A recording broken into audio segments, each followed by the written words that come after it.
ಜ್ಯೋತಿಷ್ಯ ಹಾಗೂ ಸಾಂಪ್ರದಾಯಿಕ ನಂಬಿಕೆಗಳ ಪ್ರಕಾರ ಏಲಕ್ಕಿಯನ್ನು ಶುಭ, ಸಮೃದ್ಧಿ ಮತ್ತು ಸಕಾರಾತ್ಮಕ ಶಕ್ತಿಯ ಸಂಕೇತವೆಂದು ಪರಿಗಣಿಸಲಾಗುತ್ತದೆ. ಕೆಲವು ಆಧ್ಯಾತ್ಮಿಕ ಆಚರಣೆಗಳಲ್ಲಿ ಏಲಕ್ಕಿಯನ್ನು ದೇವರ ಪೂಜೆ, ಮಂತ್ರ, ಜಪ ಮತ್ತು ನೈವೇದ್ಯಗಳಲ್ಲಿ ಬಳಸಲಾಗುತ್ತದೆ.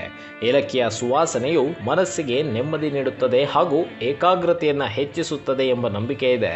ಕೆಲವು ಜ್ಯೋತಿಷ್ಯ ಸಂಪ್ರದಾಯಗಳಲ್ಲಿ ಏಲಕ್ಕಿಯನ್ನು ಶುಕ್ರ ಮತ್ತು ಗುರು ಗ್ರಹಗಳೊಂದಿಗೆ ಸಂಬಂಧಿಸಿ ಉತ್ತಮ ಸಂಬಂಧಗಳು, ಸೌಭಾಗ್ಯ, ಆತ್ಮವಿಶ್ವಾಸ ಮತ್ತು ಆರ್ಥಿಕ ಪ್ರಗತಿಗಾಗಿ ಬಳಸಲಾಗುತ್ತದೆ ಎಂದು ಹೇಳಲಾಗುತ್ತದೆ.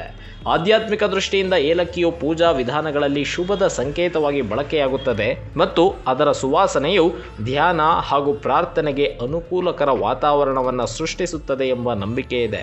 ನಿಮ್ಮ ಯಾವುದೇ ಸಮಸ್ಯೆ, ಮಾಟ, ಮಂತ್ರ, ವ್ಯಾಪಾರದಲ್ಲಿ ನಷ್ಟ ಹಾಗೂ ಇನ್ನಿತರೆ ಗುಪ್ತ ಸಮಸ್ಯೆಗಳಿಗೆ ಕೂಡಲೇ ಸಂಪರ್ಕಿಸಿ ಶ್ರೀ ಸಾಯಿ ವಿಷ್ಣು ತಾಂತ್ರಿಕ ಗುರೂಜಿ, ಶ್ರೀ ಗಣಪತಿ ತಾಂತ್ರಿಕ ಸಿದ್ಧಿಪೀಠ. ಕೆಳಗಿನ ಮೊಬೈಲ್ ನಂಬರ್ಗೆ ಕೂಡಲೇ ಕರೆ ಮಾಡಿ.